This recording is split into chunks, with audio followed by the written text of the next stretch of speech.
Hey there, aspiring horror authors. It's another episode of Sako and the Moon, created by two self-published horror authors.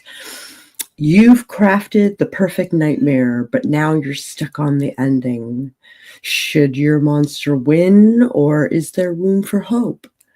In this video, we're diving into how to deliver that final scare and leave your readers haunted long after the last page. Oh my God.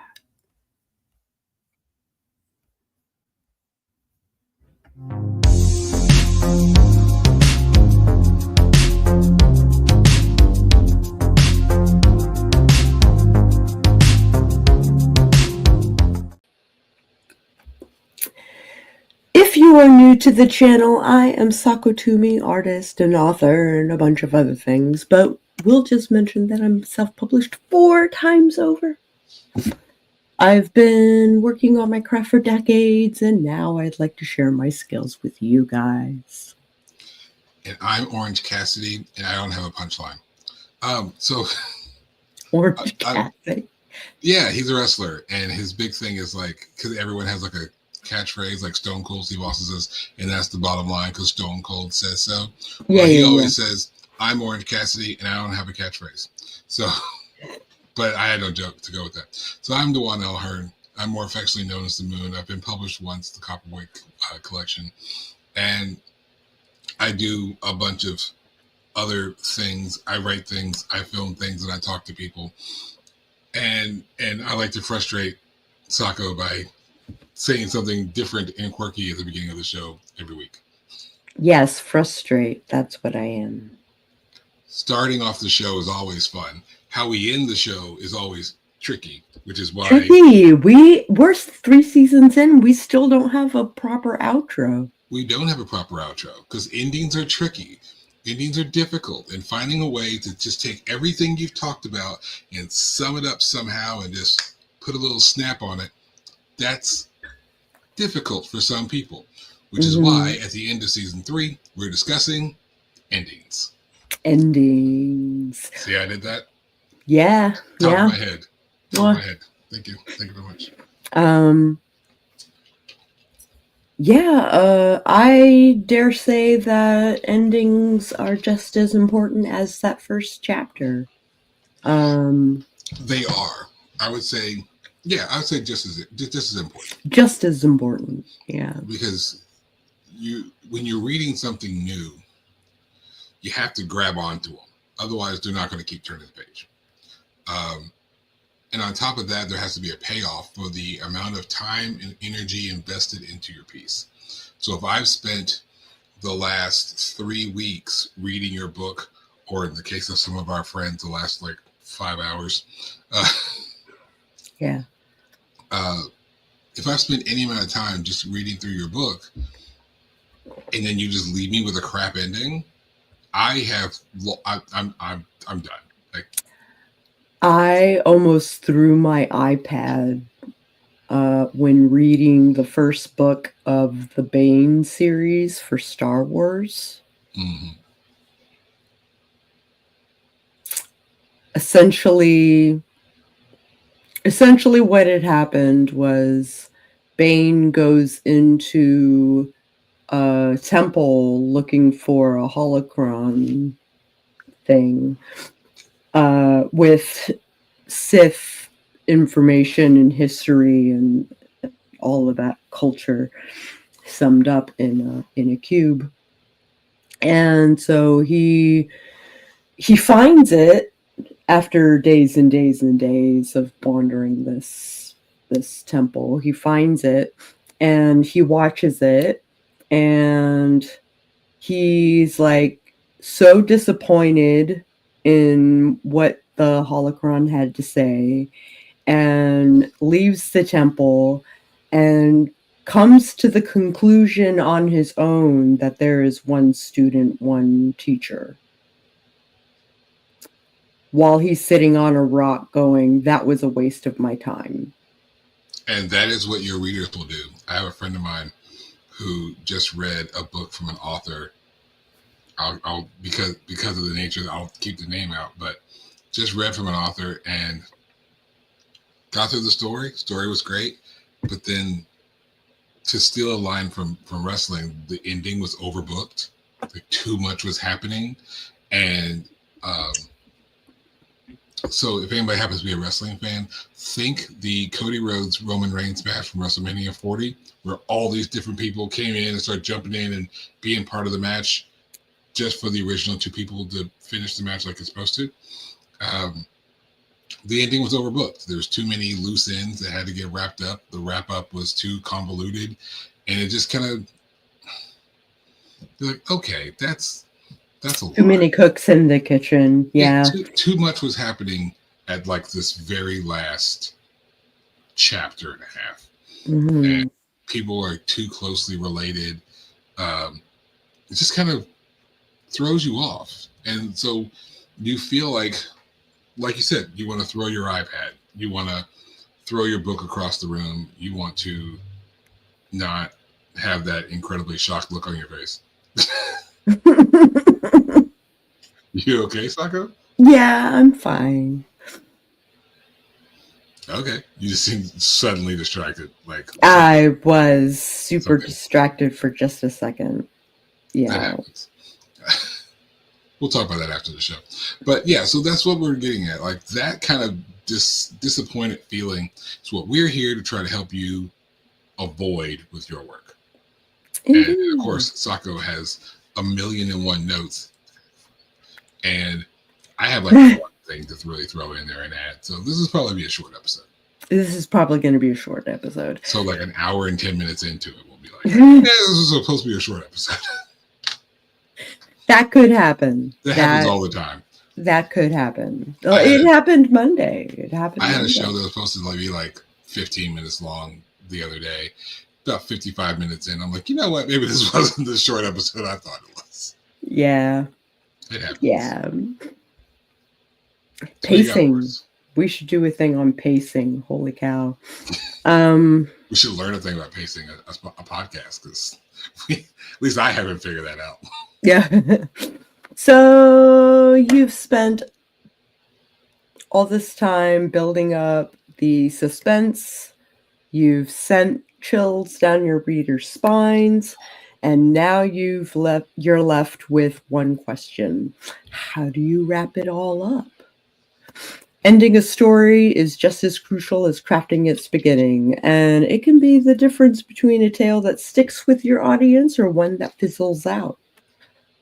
So we are going to share 5 powerful tips to help you nail that final moment and leave your readers truly haunted. Let's dive in. Let's go. All right. So number 1, embrace the twist ending. Go ahead. Yeah, a well-executed twist can leave readers reeling. Reveal something unexpected that defines the entire story, such as a hidden identity or a shocking truth about the antagonist or a twist in the protagonist's fate. Think of classics like Ssn3 or The Others, where the final revelation turns the whole narrative upside down. Yeah, we have talked about a few times on this show the idea of subverting expectation. So go with the when you have a whodunit, go with the killer you didn't expect, or gardener. It was the gardener. Make it the person that you thought it was, and spend all movie trying to convince it wasn't, and be like, okay, yeah, it was. I lean on Scream for that one. It's like it starts off by making you feel like it's obviously Billy, and it's clearly Billy, and they literally say it's clearly Billy. Then they're like, well, let's spend most of the movie disproving the idea that it's Billy, only for it to be Billy and Stu. Yeah. And then Scream 6, for example. I'm a huge Scream fan. If you missed that. Scream 6. I need to watch Scream 6. I don't think I've watched it. Well, I'm about to spoil the ending. So you know what? Take your headphones off real quick. Okay, so now that Sako can't hear me, in Scream 6, one of the people who are killed and they're murdered comes back to be the killer, and it turns out to be like a whole screw over. Okay. So the whole point of that is that you didn't expect it, so they gave it to you. And it makes you kind of go back through and figure out, how did I miss that? How does that play? We've always talked about you got to watch a horror movie twice. You have to watch a horror movie twice. And as you're writing your horror pieces or making your horror films, you have to think about it in the watch it twice mindset, which is when they watch it and they learn the ending, if they go back and immediately watch it again, does that ending and everything that it means make sense throughout the movie? Yeah. High Tension is one that I talk about all the time. That does not work. It does not do that. It does not work. If you watch all of High Tension and you get to the end, stop thinking. That's all I'm saying. If you stop thinking, it's an amazing movie. It's fantastic. It's so great. Don't overanalyze it. It's such an absolute badass. The killer is so great. But the moment you start going, wait a minute, you fucked it up. You've already. They had a Perfect Blue moment. It was Perfect a great movie. Perfect Blue. Also kind of a horror drama. It's an anime by Satoshi Kon. It's very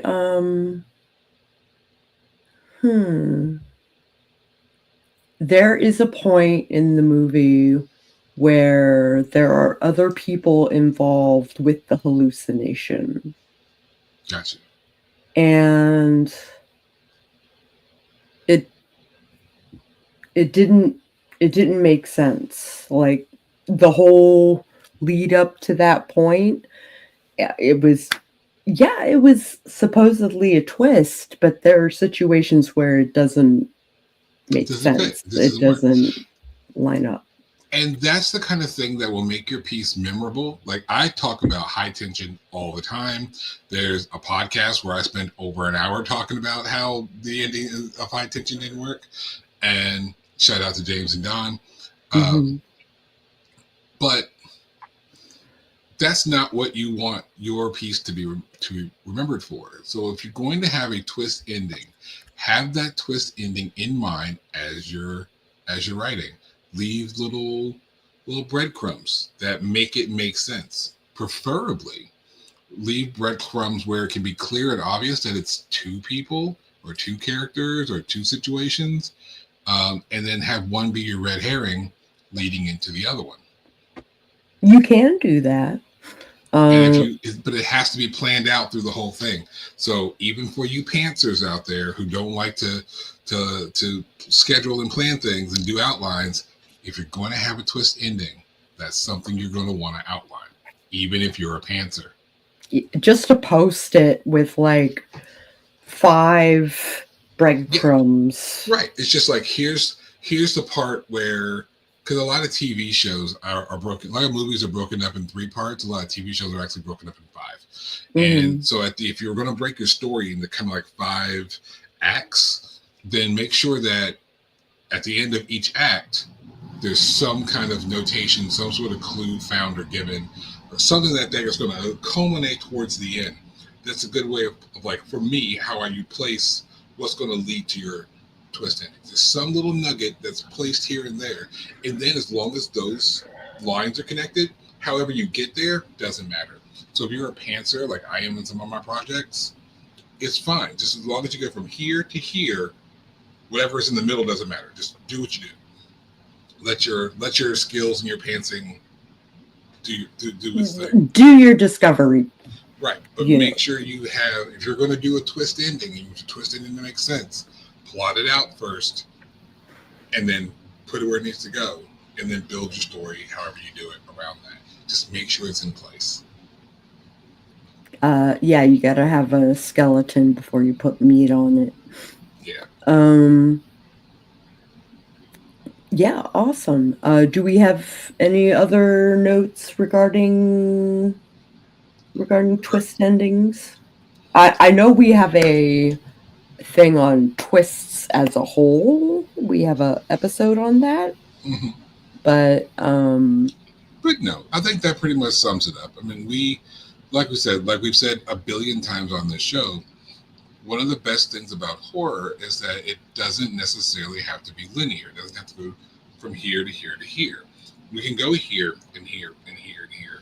Horror is my favorite genre because it utilizes so much emotion. You're not just focusing on romance or sadness or just anxiety or this. It's like so many emotions throughout one piece, and it's all appropriate. You know, that drama, that sadness, that dread, that fear, that happiness, that relief, that anxiety, all of that fits into one horror piece. And if we got your emotions going one way, subvert the expectation, throw a wrench in the whole thing, and there's your twist. Just make it make sense. I have a story where I did exactly that. It's called Shadow of the Fae, and there is a link to Shadow of the Fae down Cheap below. plugs. Like listen, if two people who've written their own books and they're doing their own things, they are the wearer of all their hats, they're the doer of all their things. Of course, we're going to plug our own stuff. Indeed. As we should. We're not sponsored. Unless Mountain Dew wants to, they can. Oh my gosh. If we got sponsored by Mountain Dew, I want access to these fancy flavors. Solely not sponsored, but look, this is a new flavor of Mountain Dew, and it's dope. It's delicious. Not sponsored. Should be. Not sponsored. Not sponsored. Should all be. Right, so, yeah. Nothing else about twists. We have some more ending stuff to talk about later, but let's get through this again first. Number 2. It didn't do balloons. Haha. Leave some questions unanswered. Mystery fuels fear. We just talked about breadcrumbs and stuff like that. Leaving certain elements of your story unresolved, like the true nature of the monster or what happens to certain characters, keeps the terror alive in the reader's mind long after the story ends. This is especially effective in psychological horror or supernatural tales where ambiguity enhances the unease. Yes. And now I will say the only variation of that I'll have is that your main plot point questions, solve them. Answer those questions. Most of your questions should be answered in all your pieces by the end. But some questions weren't asked. And if they were asked, it didn't need to be. Like she said, the ambiguity of the origin of your monster. Sometimes it's scarier if your monster just is. I like the Dunwich horror approach. Okay, so you never actually see the creature, the monster, right? So you see the shadow, you see a glimpse, I just, at the behest of S.A. Bradley, who we just interviewed last week.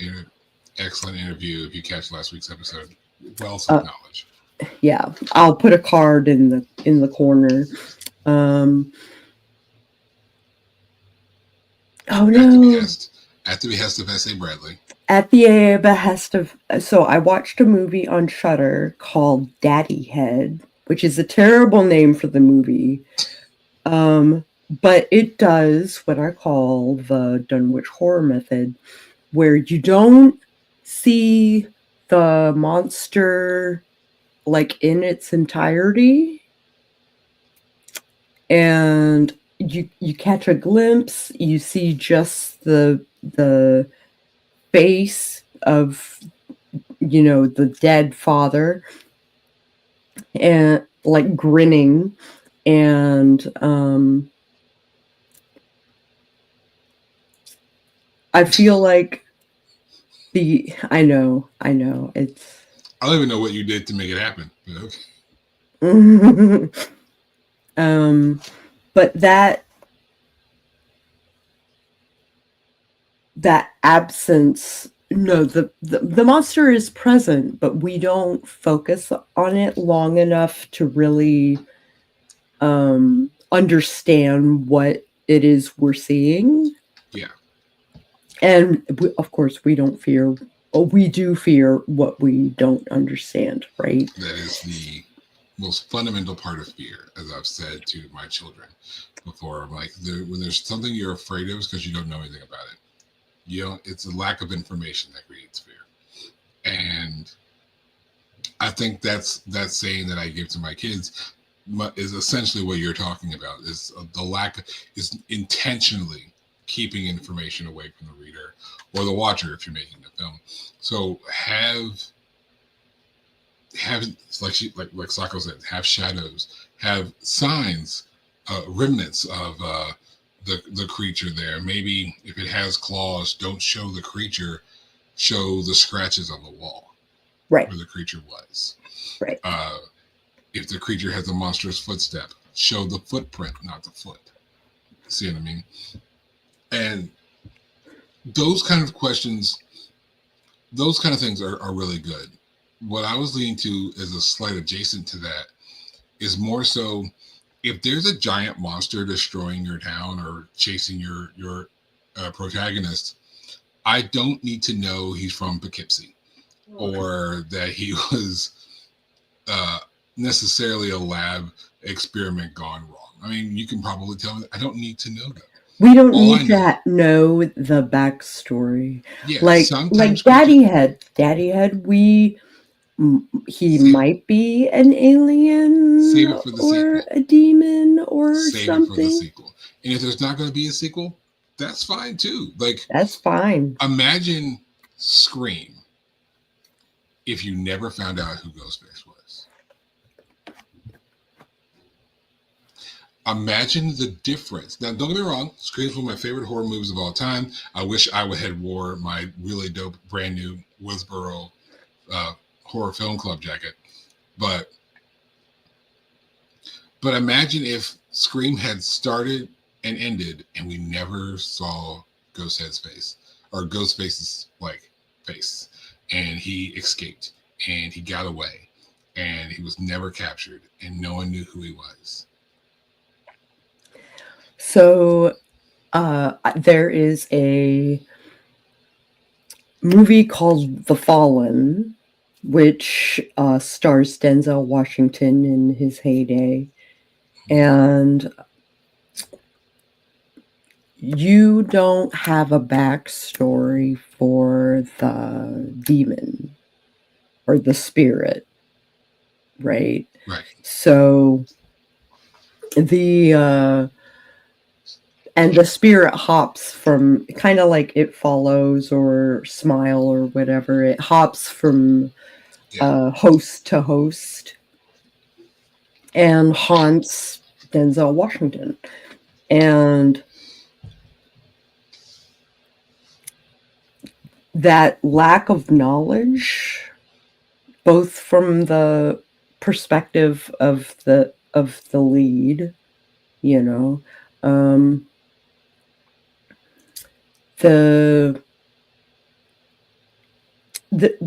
like, there are so many questions regarding what kind of spirit this is and how they do what it is that they do, and there is no explanation. And that's good for two reasons. That's so good for two reasons. One, when you're talking about your audience is, they don't have this anchor in which to rest their security, right? So if there's no anchor for your reader, your audience to anchor their security, they don't have an anchor, and they're left essentially floating. And in that floating, like, the terror can come from anywhere. We don't know what this thing is capable of because we don't have any framework for it mentally. We have a general framework for vampires or a general framework for mummies or zombies and things like that. But imagine if you have a vampire and it's like, it's so cool, we just have to wait until daytime, and then daytime rolls around, the vampire's still after you in the middle of the day. You're like, ooh, Blade. Right. And it's like, ooh, I don't know what this is. I don't know what this is anymore. Or if you like cut off a zombie's head and it's still after you somehow, or grows a new one or something, you're like, ooh, that was supposed to work, and that didn't work. It's also a twist. Maybe not necessarily a twist ending, but it's still a twist. That's not what we're talking about.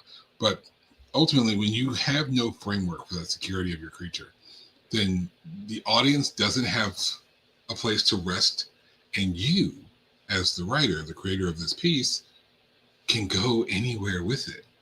It gives you a whole lot more freedom instead of picking a creature and feeling like, oh, well, I'm doing a thing about werewolves, and there's a certain lore on werewolves, and werewolves have to do a certain thing, and like the world this would be probably the only time I've ever complimented Stephanie Meyer.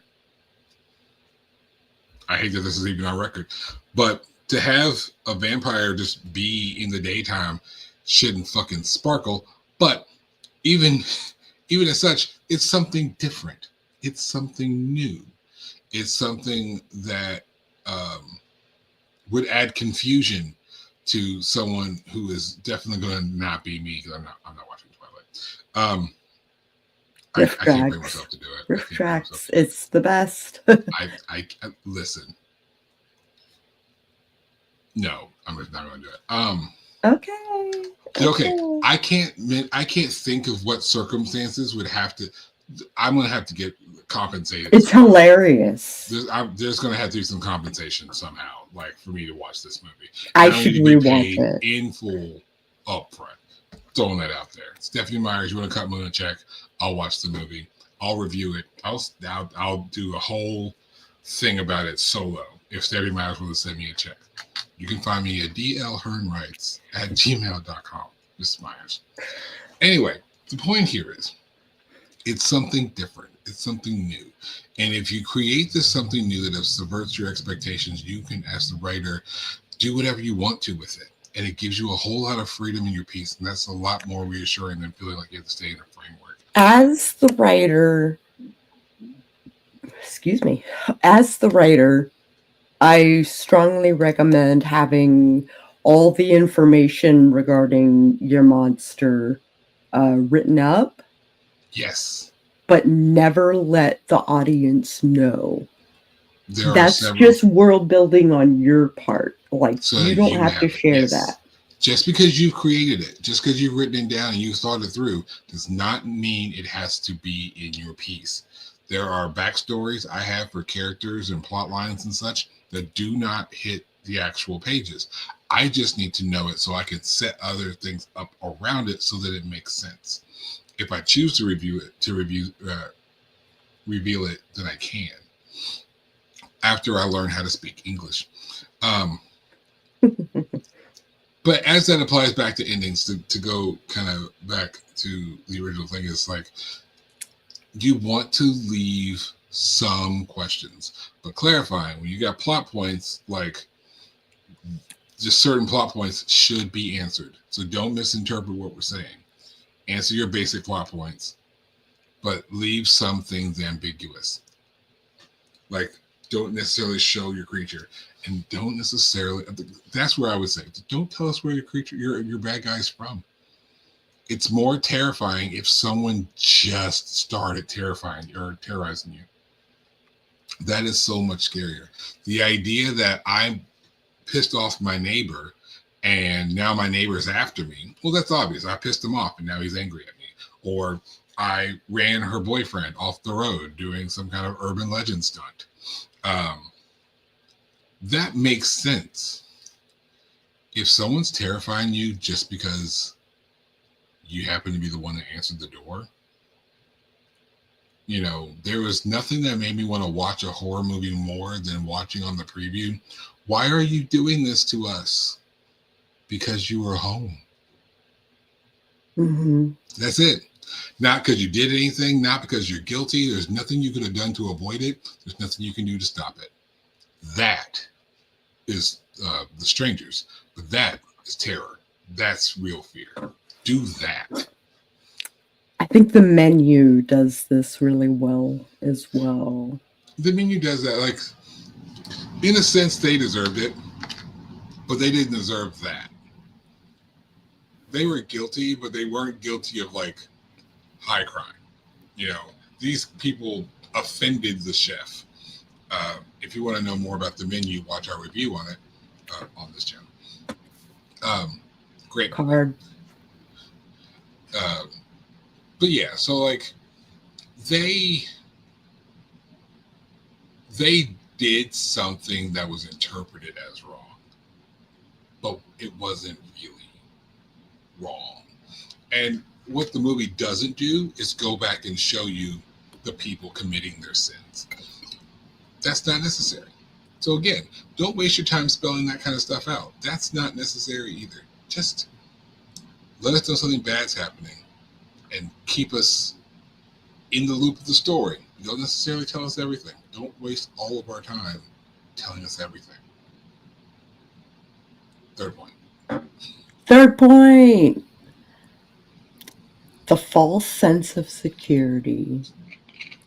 Let your protagonist believe they've won, only for a last-minute reveal to suggest otherwise. Perhaps the evil isn't truly defeated. Or a new danger is just around the corner.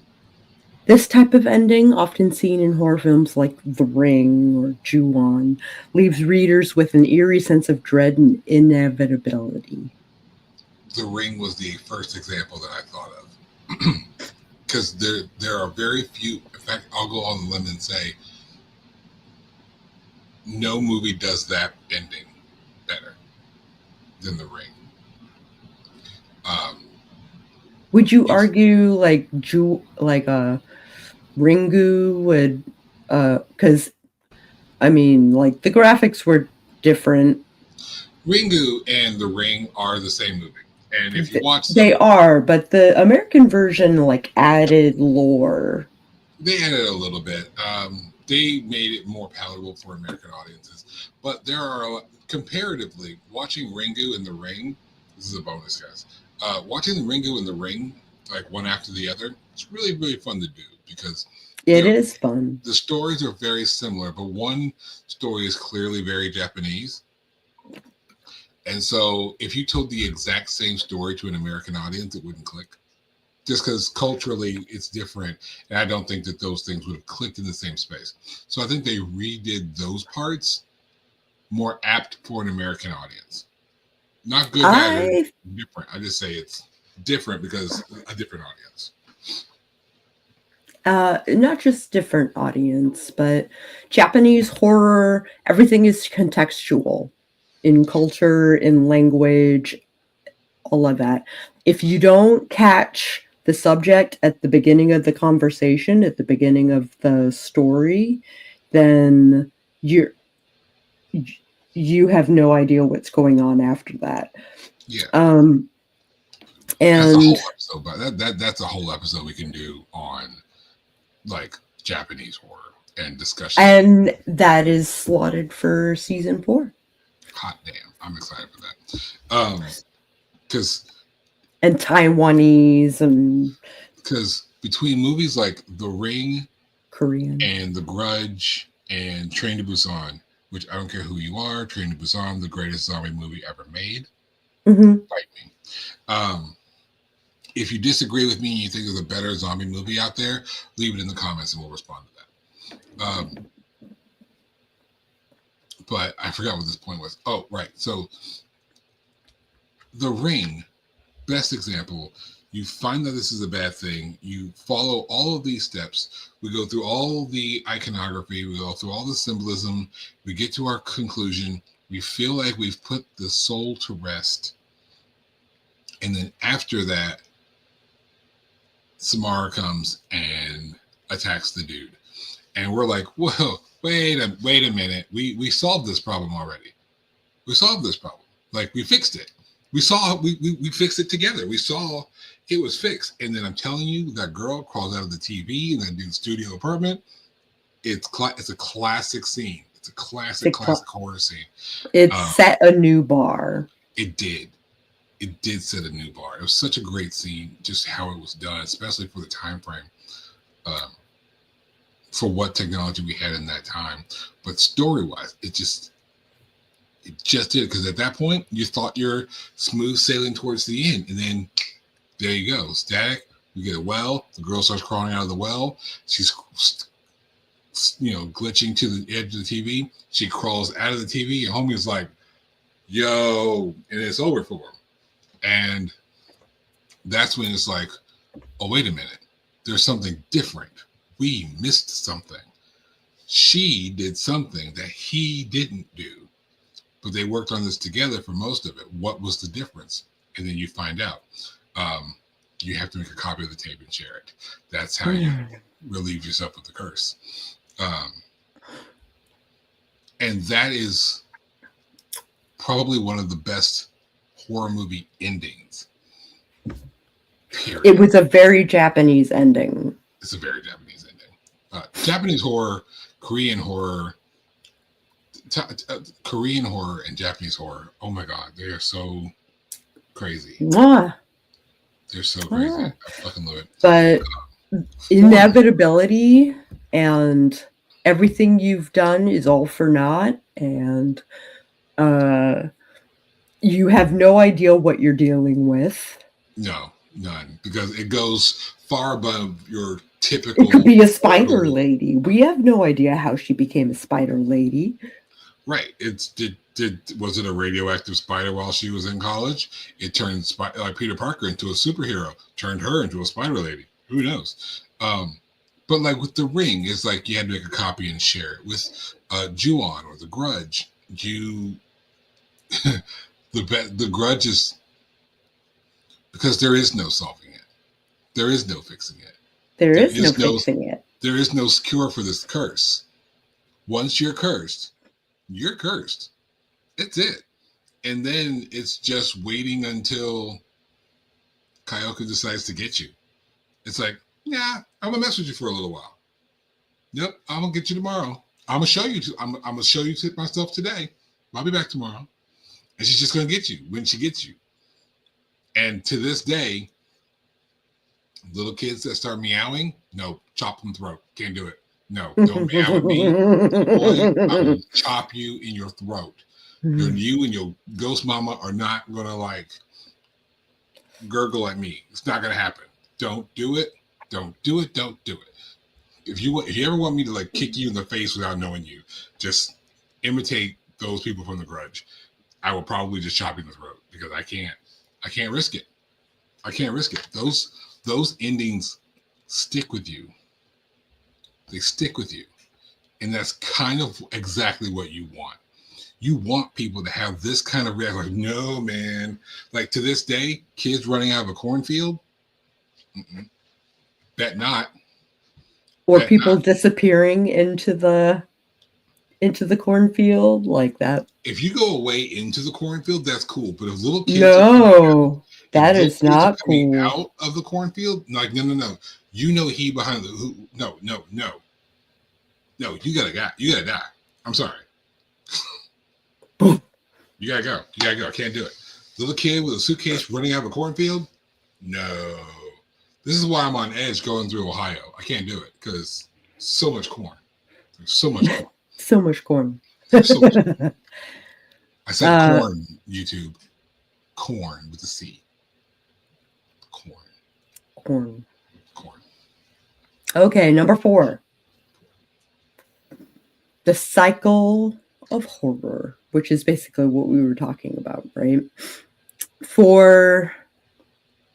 Suggest that the nightmare continues beyond the story's final moment. Maybe the curse passes on to another, the monster finds a new victim, or the evil influence spreads.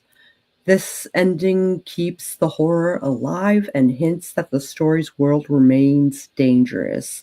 Stories like It Follows and Fallen excel at this. Yes. And Smile. Smile is good, but Smile, it's almost unfair to It Follows because It Follows does it so well cinematically. So right when you think she has solved again the curse that she has, the curse has been spread and been passed along. There's an entity that follows you in whatever form it decides to take. And as the movie closes, it's the girl and the little boyfriend, and they're walking down the street. And if you look between them in the background, somebody is following behind them. Now, this could be just a regular person who just happens to be on the street behind them, too. Just another person living on the block. But it could be that one of them, that the curse has come back to them, and now it's just feet away from them. And leaving that door open, we can go ahead and spoil movies. Leaving those doors open at the end of movies, fantastic. Insinuating such things at the end of your writing, fantastic. If you mention that a character walks in a house and there was a door that could never be opened, and as she's finally leaving the house and all the things have cleared through and everything's over, she walks out, and right before she leaves, she notices that door that never opened is wide open. Something has now happened, and boom, story ends. And you're like, but why was the door open? Why was the door open? And now you have kept the world going in their minds. That's how to make the story stick. And because a lot of times the world just ends when the story ends, right? You have to keep the world alive for people to talk about it. Even if it's in the expression of fan fiction, whether it's you may decide to do a sequel.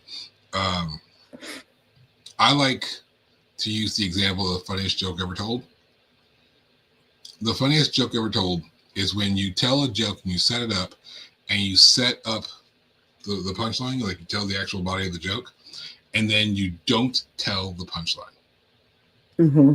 Okay. Yeah, I remember. Don't tell the punchline, and you leave it open for whoever you're telling the joke to, and they fill in the blank with the funniest thing that they can think of, right? Because they're trying to insinuate the end of the joke. So they think of the funniest thing they can think of. And you go ahead and go with it. To me, that's the rule of the funniest joke ever told.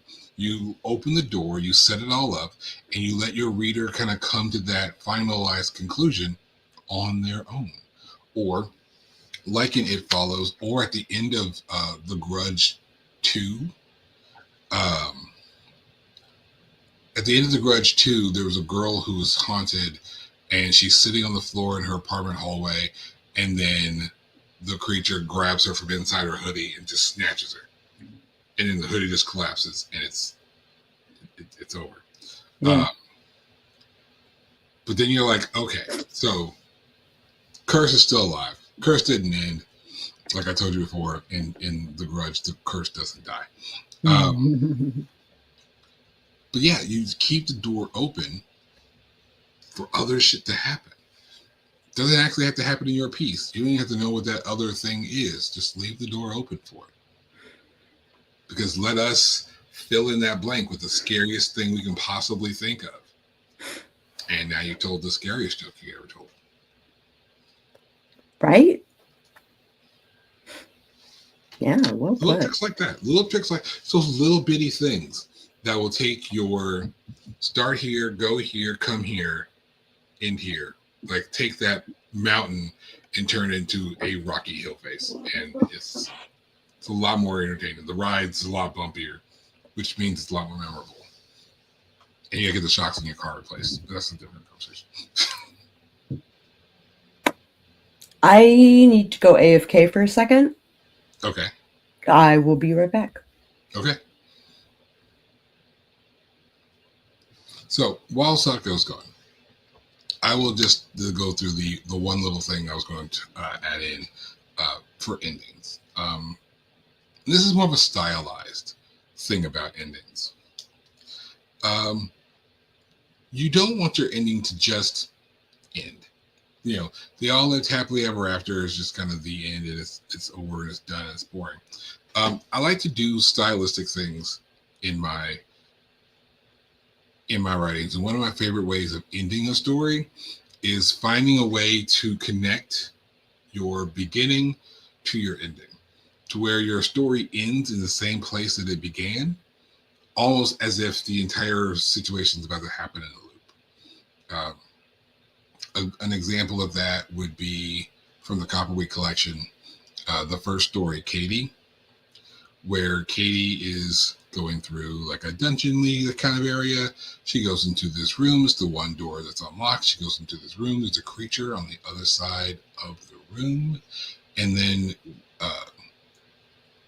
we turn out that the creature is actually some mutated form of Katie. And then and then Katie enters the room. Now you're in the viewpoint of the creature, and things are now kind of happening all over again. A lot of the stories in Copperweek are dream based, so it's kind of like things happen, then you wake up and you're still dealing with them. So think about something that would be almost signature, something stylized in your endings. Even if it's just like an aha moment. We kind of talked about M. Night Shyamalan. We mentioned The Sixth Sense a little earlier. And he's known for having twist endings because of the ending of The Sixth Sense. And he recently did the movie Trap.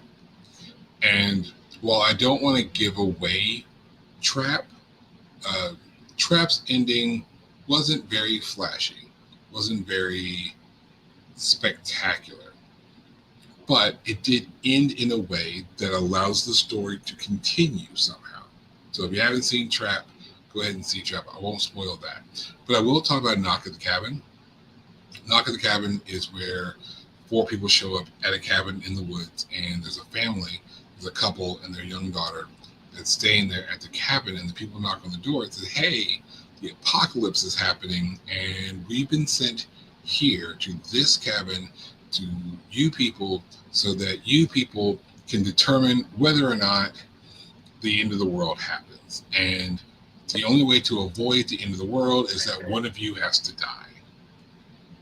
So I'm discussing the ending of Knock at the Cabin. And so Knock at the Cabin concludes. Someone does die. I'll leave that one up for you. And those members of the family that are left are witnessing the world was kind of about to end, and then suddenly didn't. Because one of the questions within that movie was, is this just BS? Is this just these weird, crazy people saying something, just kind of off the wall? And then it's like the aha moment of like, ooh, these people weren't kidding. We were that close to Armageddon, and we were the ones responsible for it. And it's just your characters are kind of left with that weighted emotion of themselves, so that sense of they have like a sense of loss because they lost a member. They have a sense of guilt because they almost doomed the entire world almost selfishly. And it's a lot of emotions that you ended up leaving leaving with the audience and with your main characters. So just think your ending through, because sometimes the ending to your piece is a style thing. Maybe there's something that you just think is a really cool way of ending. While you were gone, Sako, I mentioned how I have a style thing and how I like my stories to kind of loop, where the end of my story mirrors the beginning of my story. I do the same. Sort of like in Copperweek and Katie, how the ending mirrored the beginning. Mm-hmm. It's a stylistic thing. I just like to challenge myself to see if I can start here and find my way back here without going in reverse or having to do I love comparing what the world was like before the inciting incident and then after the arc and what the world is like now. Yeah. And that is super gratifying to me. So I always do a denouement or an epilogue.